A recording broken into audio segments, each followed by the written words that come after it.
Bismillahirrahmanirrahim. Business Taxation 2 ADC 01402 ADP Commerce Government Degree College for Women Satellite Town Bahawalpur. Sales tax, and today's topic is deregistration. First of all, we will define what is deregistration.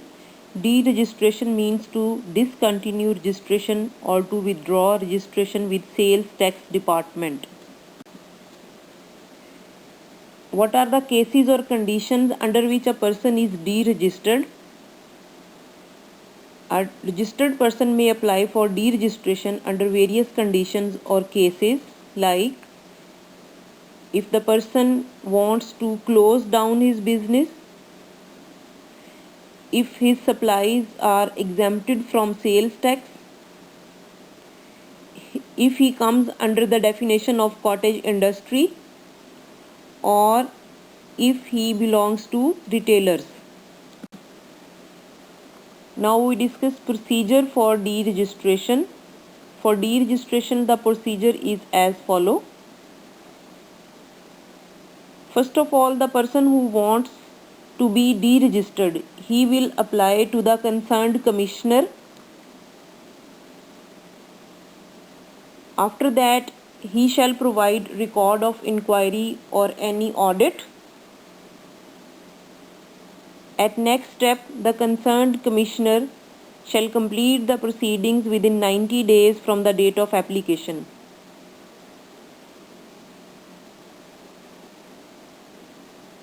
If there are any outstanding tax liabilities, the person will have to pay those tax liabilities. When the tax liabilities are paid by the person, cancellation of registration shall be recommended by local registration office to central registration office.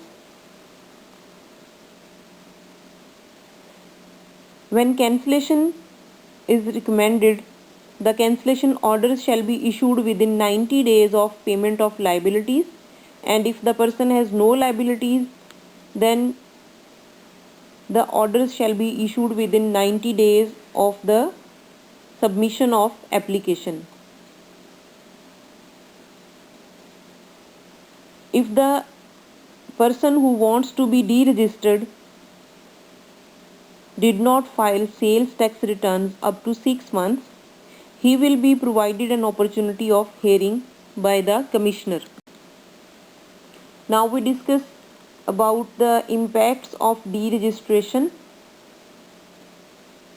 When a person is deregistered, he shall have following impacts. He will be free from maintaining the record of sales tax. No need to maintain sales tax record. He cannot charge sales tax to his customers. He cannot claim the credit of input tax. He cannot claim the refund on zero rated basis. Has to account for sales tax on any stocks and assets in hand. Stocks at the time of deregistration.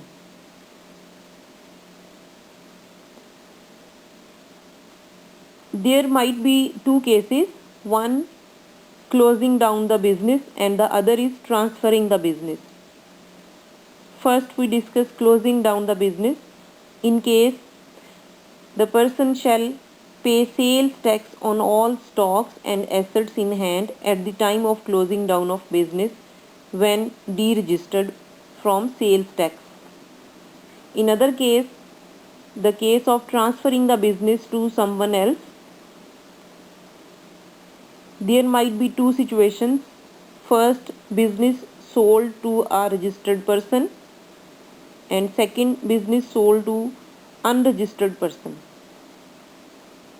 In first case, when the business has been sold to a registered person, the applicant shall not be account for sales tax on stocks, because all those stocks are shifted to a registered person and he will continue to maintain the record according to terms and conditions.